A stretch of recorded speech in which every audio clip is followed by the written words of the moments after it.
আজকে আমরা যে বিষয়টা নিয়ে আলোকপাত করব সেটা হচ্ছে ভূমিরূপ। ভূমিরূপের আজকে আবার দু তিনটি প্রশ্ন নিয়ে এলাম। প্রথম প্রশ্নটা কি, পৃথিবীর ছাদ কাকে বলে? এর আগে আমরা মালভূমি সম্পর্কে পড়েছি, আজকে তারই একটা প্রশ্ন, পৃথিবীর ছাদ কাকে বলে? না, পামির মালভূমি,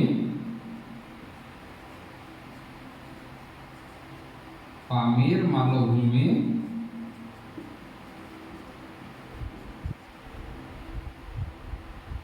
পামির মালভূমিকে পৃথিবীর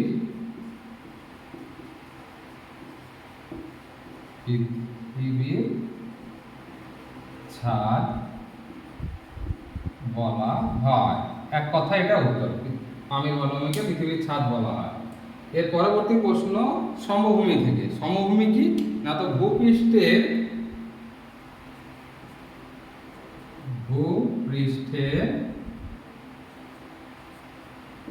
নিচু সমতল ও বিস্তীর্ণ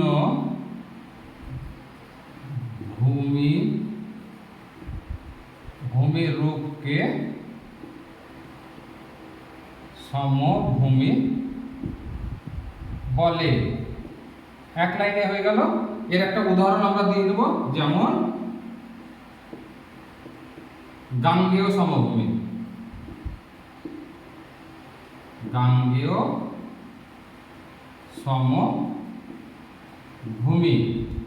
গাঙ্গেয় সমভূমি। এর পরবর্তী প্রশ্ন, সমভূমির বৈশিষ্ট্যগুলি কি কি? তাহলে সমভূমি হওয়ার জন্য নির্দিষ্ট কিছু বৈশিষ্ট্য লাগে। কি কি না, তো আমরা পয়েন্ট উল্লেখ করে করে করব। হ্যাঁ, যেমন 1 নম্বর পয়েন্ট,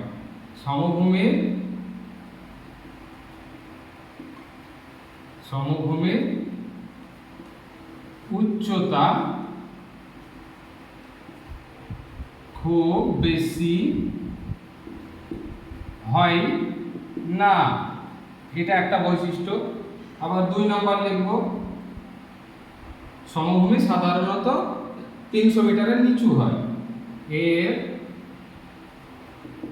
উচ্চতা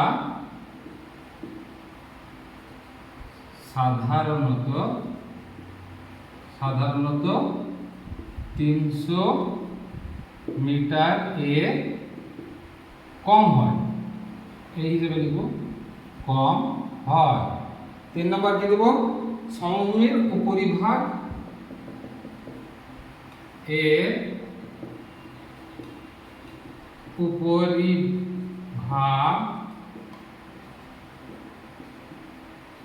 সমতল, এছাড়া কি সমতল বা সামান্য ঢেউ খেলানো, বা সামান্য ঢেউ খেলানো, এটা 3টা পয়েন্ট। আর একটা দিই, বেশিরভাগ সময় সমভূমিগুলি পলি সঞ্চয়ের ফলে সৃষ্টি হয়।